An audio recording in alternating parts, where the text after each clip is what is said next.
event in particular, Dr. Carnevale and the center have really helped sort of expand our understanding of the credentialing that higher education is involved in. We often tend to think about the degree programs in particular, but obviously institutions of higher education have a broad range of credentials that they issue, credentials that increasingly have significant labor market value. So we wanted to kick off with setting that broad frame of what kind of credentials do we issue and why do they matter, and there's no one better than Dr. Carnevale to help us do that. So please give a warm welcome.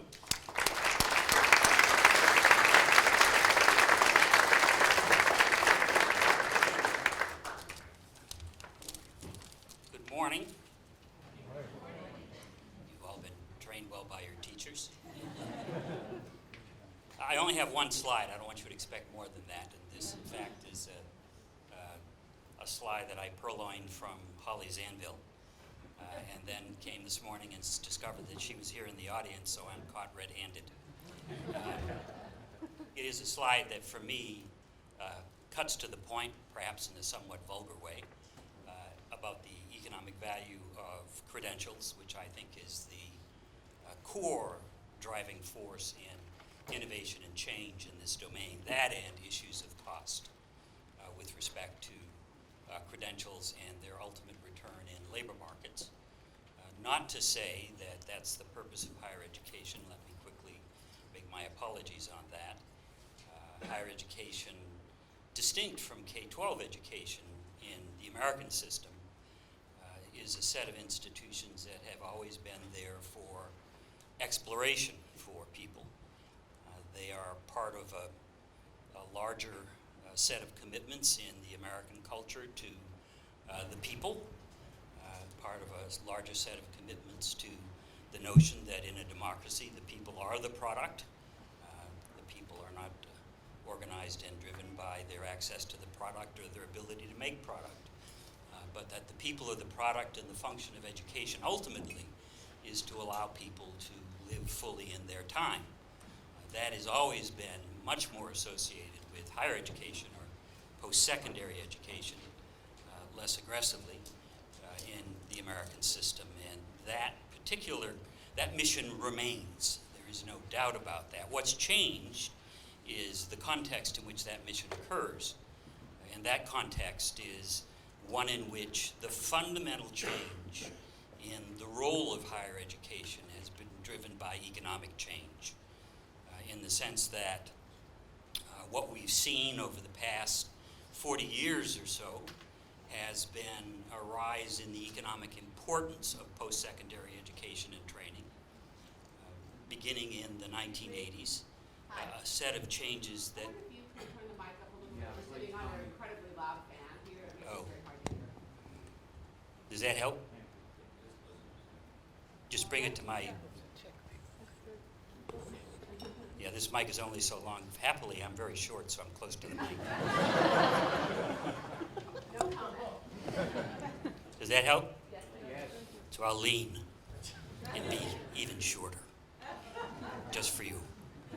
So,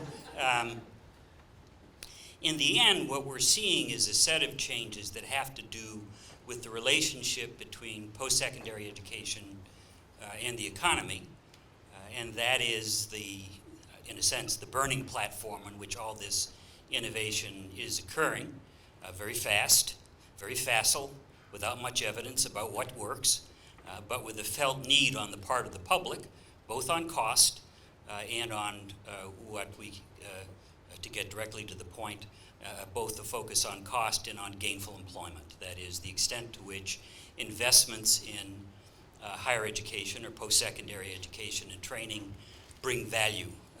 And value comes in all sorts of shapes and sizes, but the one kind of value that we can actually measure is earnings returns. And that has come to the fore in this debate, especially in a time when budgets are very, very tight, where loan and debt is very high, and people are questioning value, and where 80% of people who go on to college say that the reason they go is to have a successful career. That's different than it was in the 1960s and 1970s, quite different. So it's a new context, It threatens the other missions in higher education, I would agree. I don't think it threatens Georgetown, which is where I teach. It threatens the less selective colleges in the United States and results in a harsh fact, which is that more and more of the credentialing that is job-related and occupational-related and thinnest on general education goes to low-income whites and low-income minorities, and that what we're seeing is a very rapid and aggressive segregation of higher education, both by race and by class. So the issue for me is not who gets general education, because there's a line coming to Georgetown that never quits, believe me. The price doesn't seem to deter anybody. And in the end, that line will be there as long as there are Americans who want full education for their children. A strong general education, sufficient particular kinds of education in their majors that may or may not get them jobs when they graduate, but given their family history and their leverage having come from Georgetown, they can go to graduate school, they can keep going to school until they get something they can sell. A lot of people don't have that option. And so what we're building here is a system that does in fact segregate by class and tracks in post-secondary education, although in the American political mind, that's not a problem. That is, we seem to be very concerned about any tracking in K-12, much less concerned about it once you get to wear a college sweatshirt or whatever kind. And as long as that holds, tracking in post-secondary education, I think, will not be a popular issue. The issue is really access to it, of whatever kind. But in the long haul, I think there is an issue here as to who gets access to general learning. Most of the people who get access to general learning can learn how the world works, who they are in it, what advantages and disadvantages they have, but since they're all advantaged, there's very little reason for them to change the way things are. And so I suspect that kind of segregation will continue. We also know that the earnings returns, which is really the final measure of the economic value of higher education, and the final bit of evidence, the conclusive bit of evidence on that value, has increased remarkably since about 1983. It's gone from, it was falling at that time. In the 70s, the value of college degrees was actually declining relative to the value of blue-collar jobs, especially for males, especially for union males. And since in those days, there really was a debate among economists about whether or not college was worth it, and it was a serious debate. The debate since then is really sort of silly. After 1983, the value of college began to rise, rose to the point where it hit about 84% wage premium over high school, has held there ever since, so that from the point of view of an individual, the choice between college or post-secondary or whatever you want to call it and high school is really very clear. With the exception of about 20% of males in America, the rest of our children really don't have much of a choice. Not to say that the wages of college graduates are rising. They've been flat since the middle 90s. And in fact, in the recession, both college graduates and high school graduates lost about $5,000 apiece in wages, but it held the premium stable. So the choice is still the same. Whether or not the wages go up for high school and or college in the future remains to be seen. There is some evidence in the last few months that college wages have begun to rise, but few months in economics is really not consequential. So I think the basic economic paradigm that we live with is here and probably here to stay, whether or not we get high growth or low growth. The way we separate ourselves by economic class and thereby by race and ethnicity will continue. And that will be that the only thing more expensive than going to college is going to be not going to college, but there'll be a mighty resistance to that cost, and it will build over time as discretionary incomes decline. And there'll be more and more pressure to deal with the two primary public issues, which are cost and employability. That's what drives this debate. That's the power coming from the outside of the academy. That's what breaks down the walls of the academies, where there are many, many other issues that have to do with measurement, curriculum, whether or not anybody learns things. But in the end, the public issue is not so much whether they learn, it's whether they earn. And whether the earning justifies the cost in budgets where older people like me on Social Security and Medicare are going to continue to be given 90 cents out of the next tax dollar for years and years to come. And more will invest less and less in younger people and in working people in America. So we have a generational conflict here that I think will be sustained. That is one of the interesting things about it to me, is that the younger people support Medicare and Social Security. The older people don't support increased investments in education and training. So the youngsters are getting a bad bargain. I think in the end, the strongest facts here are that, one, just to put a nail on the economic point, in 1970s, 70%, more than 70% of workers had high school or less, and most of them were doing just fine.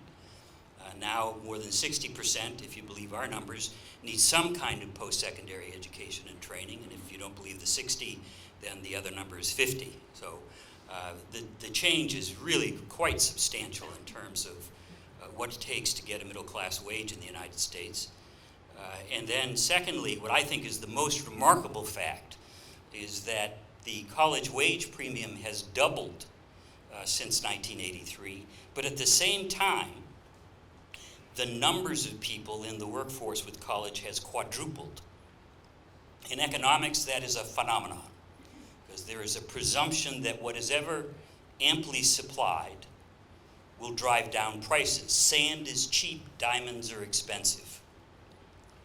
And the fact that we quadrupled the supply of college-educated talent and at the same time doubled the wage premium is really a fairly profound measure of where the economy has gone. It is generally explained by economists, historical economists, that this is the natural pathway of economic and human capital development. That is, one moves, societies move, and ours in the lead for the most part. Societies move from an agricultural economy, which requires primary grades and barely that, to an industrial economy, which requires high school and barely that, to a post-industrial service economy that requires post-secondary education and training and barely that. That is, for the most part, the real crossover point is high school plus 2 years still in the last 20 to 30 years, with higher wages for higher levels of education. And on that, let me say that you have to be careful with averages here. If you get a sub-baccalaureate degree, it's worth about $400,000 over a high school degree. If you get a BA, it's worth $1 million over a career, over a high school degree. When you hit into graduate and professional degrees, you can do 3, 4, and 5 million over a high school degree over a 45-year period. That doesn't mean that higher degrees are always more valuable than lower degrees. Have to be careful with averages. Me and for those of you who remember Manute Bol of the Washington Bullets, or Jorge Murison, both of whom are 7'7". I'm 5'7". On average, we're 6'7". You have to be careful with averages. There is the truth of the matter is that there is very wide variation in the earnings of people with post-secondary education, and it is becoming wider. There have been two powerful phenomenons since the 80s, and one is the increasing value of higher education on average, but even more powerful than that is the increasing variation in the value of higher education depending on field of study. So that it is true that the difference between a petroleum engineer with a BA and somebody who is going to go into early childhood education is almost $4 million over a career. And once you get into graduate degrees, the differences grow even faster and are much greater. It is true that in the end, about 30% of two-year degrees, mostly Associate of Science and Associate of Applied Science degrees, earn more than the average BA now. That is all about field of study, mostly about males. That is, when you say that the differences in earnings among the BAs is $4 million or so, what you're really saying is it's a difference among earnings between men and women, because women are very highly concentrated in the lower earning majors and males in the higher earning majors, with some notable exceptions. Pharmacy is one where women break through. And even where they do break through, in business, for instance, they end up in the lowest earning submajor, hospitality. In STEM, for instance, when they do break through, they end up in the lowest earning submajor, which is biology. Pharmacy is the breakthrough from biology, where women have stolen a march on men. One must hope that men don't notice, because when they do, they tend to enter the occupation and seize the higher wages, which is the case in nursing. So that what we see is that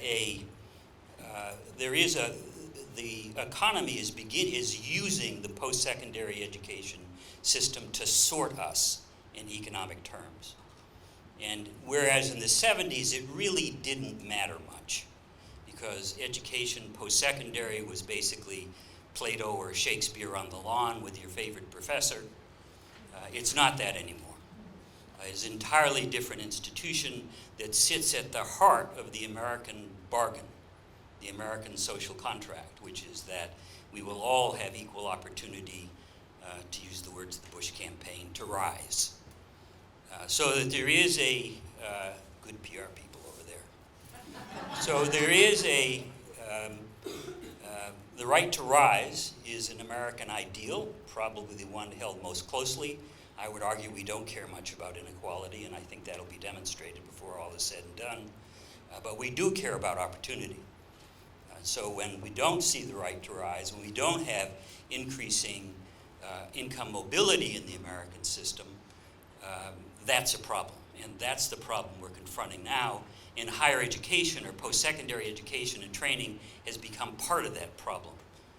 Because we now know that since '83, interestingly, when the same year that the earnings returns to higher education turned up, since 1983, we've also had increasing inequality in the United States. And when people do the econometrics on that, they find that about 70% of the increasing inequality comes from access to higher education with labor market value.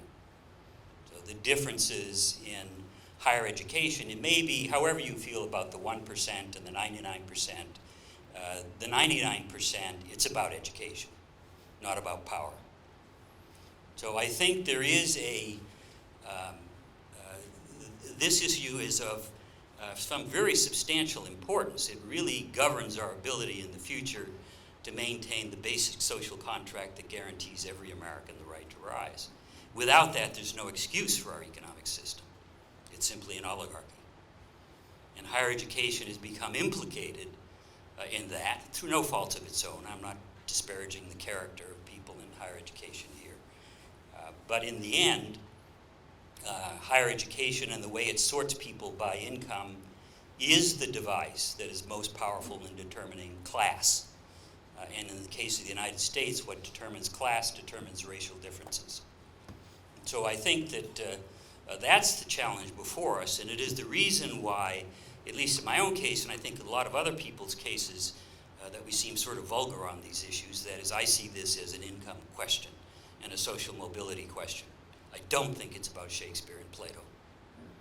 So those of us from outside the higher education system are interested in this question, because it is broadened well beyond the quality of curriculum and whether you go to Colby, Bates, or Bowdoin. So I think in the final analysis, that's the pressure that's here and here to stay. Now, having said that, there are a lot of reasons why that happened, and I'm not going to go through those. I was going to do it, but I'll skip that part. The reasons are fairly profound, and the momentum among those economic reasons is very powerful. There are arguments afoot. David Gordon just wrote a book arguing that the momentum, those factors, there are about 5 of them that are driving earnings returns to higher education deep from within the economy, that those are slowing down. That may be true, may not be true. That's an argument for the future. But I do think that there is almost no doubt that this is higher ed is a critical social question in the United States now. It's not just an education question. So a couple of things about that. One of which is very clear is it does matter what your field of study is and what your credential is.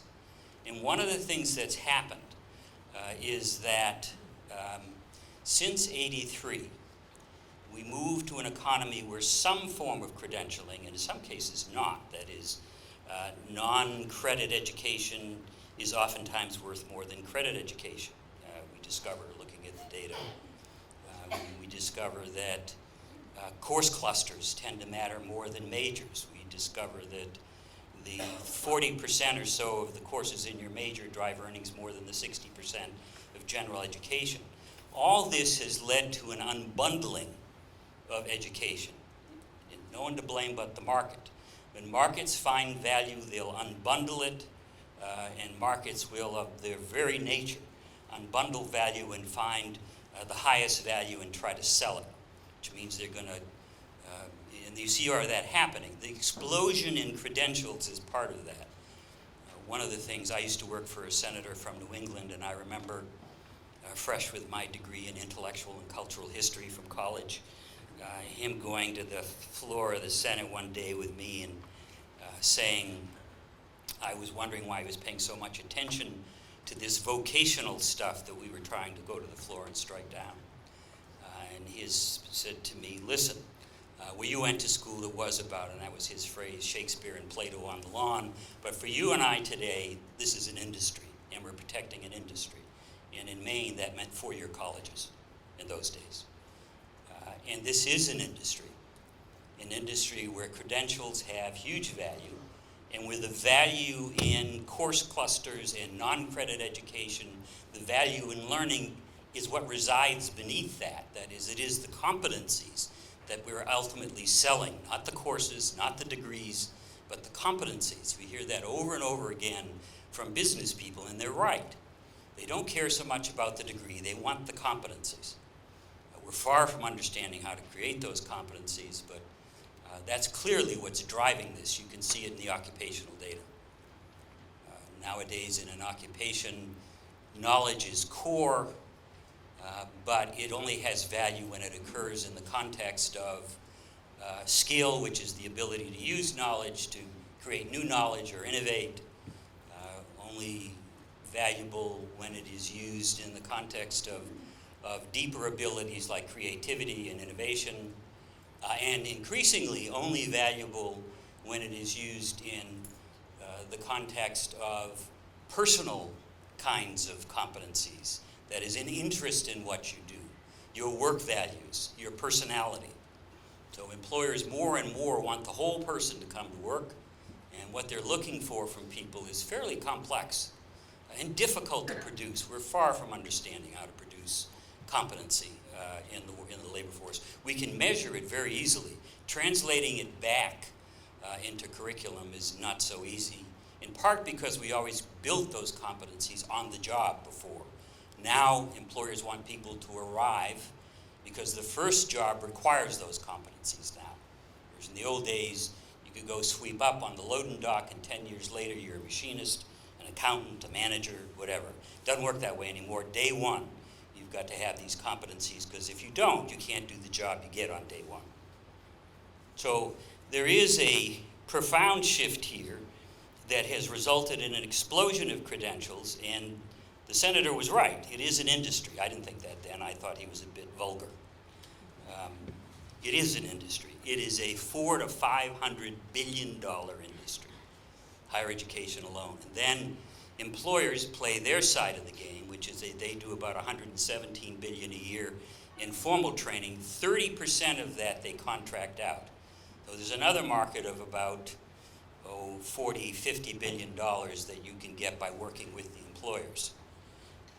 And that space, what we used to call the training industry, is much bigger now than it used to be, because employers, the change in skill requirements on the job are occurring much faster due to technology change in organizational structures, change in competitive values in the private sector.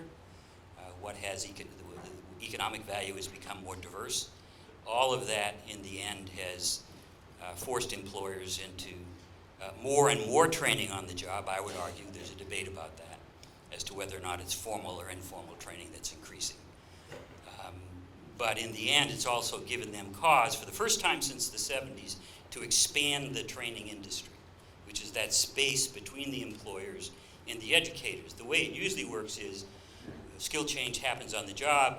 It either grows or doesn't. Every acorn doesn't become an oak. Eventually, when it gets big enough, it gets passed back out to the education system. That process is much too slow now. Given the rate of change in the economy, it's much too slow. So employers are now inventing an alternative space where they buy training once it reaches a scale where they want to get it outside and not keep it inside, and that space is growing. And part of that is relationships with higher education institutions as well, but only part of it. A lot of it is in the invention of new kinds of certifications, industry-based certifications being the notable one. Over 30 million Americans now have one. And certificates, that's what drives that market. And then, of course, the specific degrees, AS and AAS. AA degrees for transfer don't have much value unless you do transfer and graduate. And then what has happened in higher ed that is probably a case where higher ed doesn't get enough credit is that higher ed has become an occupational training system at the BA level. 19% of BAs are STEM, 27 to 29% are business, another 10 are education, another 10 are healthcare. Pretty quick you get up to about 80% of the degrees are occupational. Keeping in mind that only 40% of the courses are in majors. The other 60% are in general ed. That is the great standing compromise between the economy and the education system. There are a lot of people that think that will break down, that the 40% is where the value is, and somehow the market will find a way to break that away and sell it separately. So the being an engineer, I'm not sure I agree with this, because in the end it means employers have to change their hiring habits, and that's a big deal. But in the end, being an engineer will be 70 credits instead of 40 in the major, and that the general ed will be something you do on your own. So I do think that we are seeing a rationalization of higher education. And yes, I do think it has a real effect on general education, and I do think we need to be worried about that. Not so much because general education will disappear, but because it will only be offered to advantaged Americans. Increasingly, our top 500 colleges are whiter and more affluent. About 80% of net new white kids gone to college since 1994 have gone to those top 500 colleges. About 80% of the minorities and low-income kids are going to two-year schools and open admission four-year schools, and that has real consequence in terms of choices, graduation rates, earnings, expenditures per student at the college, and all the rest of it. So I think that's the crying issue, not whether or not Harvard still teaches Plato. So Harvard will always be there and will always teach Plato, I suppose, I don't know. In the end, one of the things in the economists' reaction to all this years and years ago in the late 80s was to note that the wage returns to higher education were growing very rapidly, but there was market failure going on. It was always the question at the end of the piece, and it's still a robust topic that you can ask graduate students.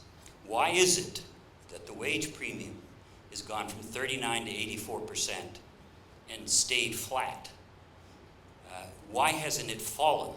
Clearly, the economic incentives are very powerful to move people into and through post-secondary education and training. And what we're getting, the word I like in the literature, is a muted response. The market doesn't appear to be working. And so the question on the exam is always why? And the answer is the professor doesn't know why, so it's just a matter of how well you write to answer the question. But there are lots of reasons. The one that people come up with more and more, and it has as much to do with the econometrics as anything else, is that the muted response is due to a lack of information. That post-secondary education and training has become something of a Tower of Babel. That the signals are unclear. They're unconnected from day one to labor markets, so that people can't see their way clearly. And I think that's quite true. Just in objective terms, there is no data that's given to the students to tell them that. So in the end, that is in your major, what happened to everybody else who went there before you. We're on the way to that, and I think we'll get there in the state longitudinal data systems that will ultimately govern administrative data, will ultimately govern higher education, whether it goes as far as gainful employment, which is to say not only transparency but regulation. I think that'll be true for any program that promises a job. Probably BAs in general ed will get a pass. That's the way I think this is going to work.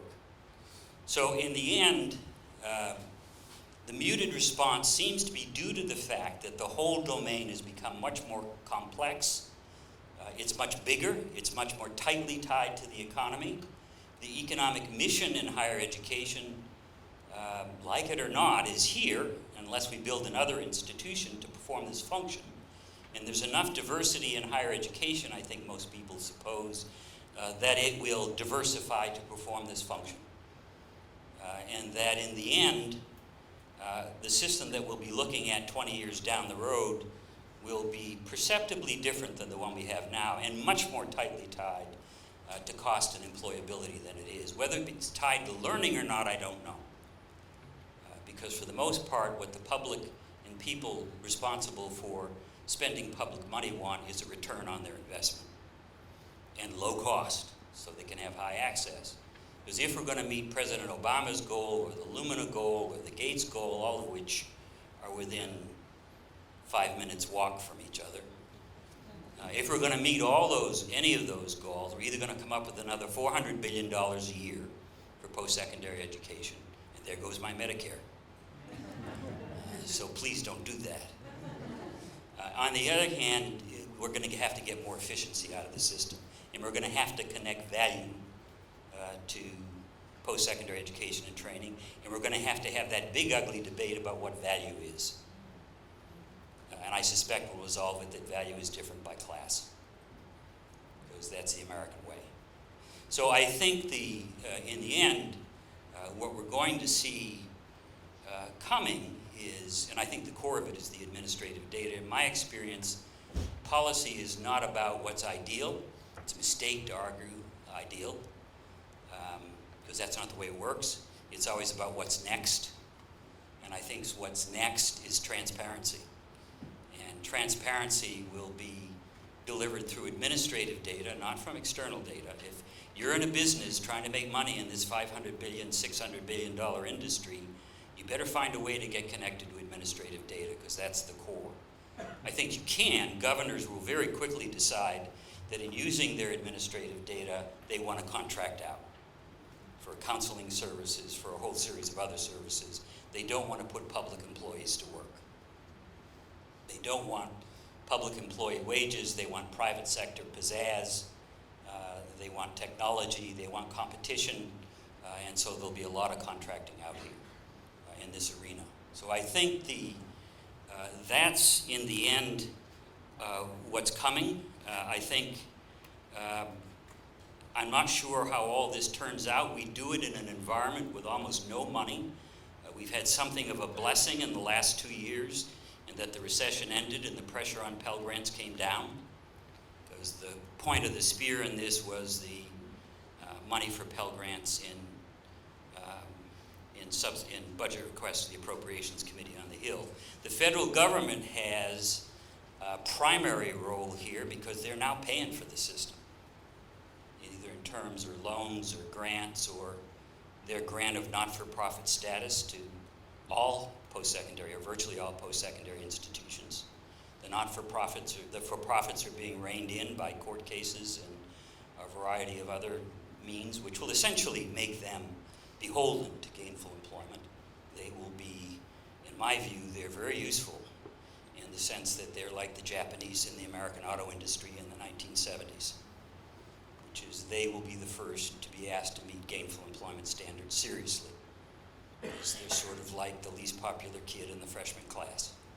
So you can do anything to that kid. So they'll be subject to more and more regulation and direct intervention by government, because that's where the votes are. So I think we're about to see a fairly fundamental shift in all this. In the end, I'm fairly optimistic about it. The good news in all this is that the long revolution in economic development, from ag to industry to a post-industrial service economy, that long revolution has predictably resulted in a long revolution in human capital development, where increasingly in the world, people are valuable. That to me is a positive outcome. The real issue is how our institutions will adjust to that, and what we will consider value, and what value will be paid for with the public purse. I think that's what this is all going to come down to. I'd say 10 years out. We may know more. It's going to take some time. There's a fairly significant bipartisan coalition behind administrative data, and it moves forward in the states very gradually but deliberately, state by state by state by state. The federal government and the Higher Ed Act, it's highly likely, I think, that they'll take about, for those of you who care about this, they'll get rid of about half of iPads, and they'll substitute consumer information, which means earnings connected to transcript data. Whether or not these data are kept, the basic issue in play is, will the federal government ever see a transcript? There are ways to do this where the Fed doesn't. It's quite easy, actually. And you can make this a state-run system, which is why people like Marco Rubio and Paul Ryan and Mia Love and a host of other Republicans are just fine with this. So I think it is the centrist position. It'll come within 2, maybe 4 years. It may not make it into the Higher Ed Act, but ultimately it'll come, either through amendment on the floor. And once the federal government acts to pull this data, the states will have to act in a scramble to comply, to build information systems out to do this. And God only knows what happens there, but it'll be very interesting to watch. Thank you.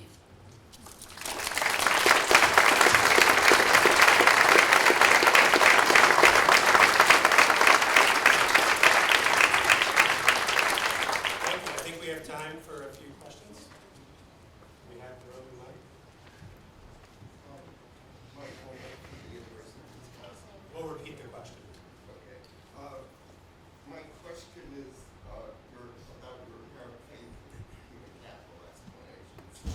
The idea that my question is about your apparent faith in human capital explanations. The muted response to the enhancement of human capital argument seems based on human capital theology. There are other explanations called education being a defensive necessity. People with degrees are pushing other people down so that college people are in jobs that don't require that. When you combine that with the academically adrift stuff and the OECD stuff, you have to wonder about the enhancement of human capital that's been going on or not going on. So I'm just throwing that out as an alternative way to think about it. I'm a sociologist, not an economist. And I used the word human capital theology to the labor group at the Wisconsin Econ Department about 40 years ago. I've been waiting to use it again. Well, my own bias about this comes more from the industry side, more from industrial economics than labor economics, and that is the part I didn't speak to today because actually it might bore people. But there are 4 or 5 reasons why we think we know that human capital requirements or requirements for higher levels and more diverse levels of competency on the job have risen. I'll give them to you without the data. One is the country got a lot wealthier. We went from GDP per capita of about 16 grand in post-war 1947, 25 grand in 1980 GDP per capita, 55 grand today. Country got richer, wanted more than standardized goods and services produced at least cost, which was a powerful force for using automation to de-skill work. Then, in addition to that, we got higher, and so there's a new competitive model entirely where there's new kinds of economic value. And Gordon, who takes on this argument, he says, yes, that's right, but in previous revolutions, we count three usually in economics: industrial, agricultural, post-industrial services. The same thing did happen, so this ain't no difference. And then he argues that it's not as strong as it was in the other two. I mean, he's got an interesting argument. So in the end, you ended up with people with a lot of money. They bought all the goods they could stand. The consumption of goods per person in the United States has increased sixth-fold since the 1950s. Not like we ain't buying cars and egg beaters and all the other things that you can hit people with. We are. But the productivity in those industries, in addition to the great increase in wealth, productivity in those industries was huge.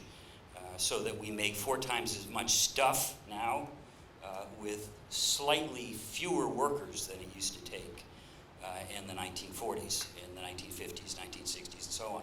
So there was this huge productivity dividend. Consumers were empowered, first in America and then gradually in the world.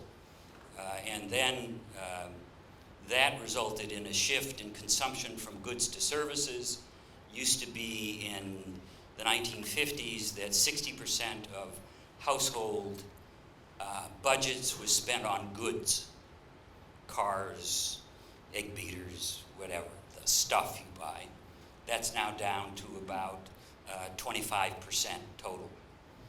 So what we've done is we started to buy services. Services inherently require more skill. That is, they are, to put it simply without going on and on about it, they simply require higher levels of human interaction, and so they require both deeper and more robust knowledge or technical skill, whatever you want to call it, the hard stuff. And they require a whole set of other skills, problem solving, interpersonal, some soft skills, interpersonal skills, empathy for others. I used to work with the car companies, and the reason I got the contract was Chrysler had decided that their engineers were making cars for other engineers, and nobody wanted to buy them except other engineers. So they made the engineers all go out. I just won't go on with these stories too much. They made the engineers all go out to dealerships and work for 6 months. The dealerships couldn't stand them and sent them back. So there was a whole revolution in American industry beginning in '83 in a shift to new competitive requirements, which resulted in much broader and deeper skills. That's why the wage premium for college went up. We didn't know how to produce those skills, but we sort of knew that the high school worker wasn't good enough, so we said, well, we want post-secondary then. We might not have used education for this if we had another system.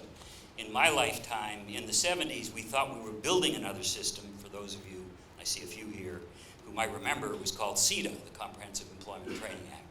We thought we were going to build a training system. We didn't. We gave the mission to education because we already had $400 billion sitting over there and wanted to put it to good use. So there is a shift to consumption in services, which changed, and then you throw in the recipes of production to meet these new kinds of standards changed. So whereas in the classic case is what's become of agriculture, but it's true in every industry. Only about 3% of the money in agriculture goes to a farmer. 97% goes to other functions which are various, from lawyers to the business services industry, which has been the huge growth industry in the United States that has really substituted for manufacturing and value added in our system. That's where college workers work. And the shift in consumption from goods to services, especially healthcare, which has doubled in its share of consumption. But this is true in all other service industries, including computing, which you have to remember is a service. Information is a service industry. So there is this new set of standards that had to be met required changes in the recipes of production Enter technology. Some people put technology first. Probably the labor economists in Wisconsin do this. Is economists love technology. There's a good argument about whether that's true. Good argument about whether I don't think technology alone did it. Just happened to be there at the moment. So in the end, technology comes along. It allows you to automate any repetitive task and leave non-repetitive tasks, which there are more and more of in a job, especially in a service job, especially even in industry where you're trying to produce quality, variety, customization, consumer services, innovation. Suddenly the skill equation explodes. You always get skill as cheap as you can. Doesn't mean you can get higher wages. Because what's happened through this period has been more and more profit and less of it goes to the workers. That's another issue. That's about power. So, I think and then there are a couple other reasons. One is that the organizational structures, and this has powerful implications for higher education, we built a new organizational model. The oldest models were big business, big government, big labor back in those days. And those were largely top-down authority systems, highly integrated production systems. The technology and the demands for new kinds of value allowed us to build whole new organizational formats, which are basically network-based systems driven by outcome standards. And there's the message for higher education. That organizational model is now moved from private production to private services to government, and now it landed then in healthcare, and it's arrived in higher education. So I think a lot of what we're talking about is the change in the industrial organization of the economy, which affects all industries, given the core technology. So I think those are the kinds of reasons that raise skill. There is no one reason, but those are the kinds of reasons.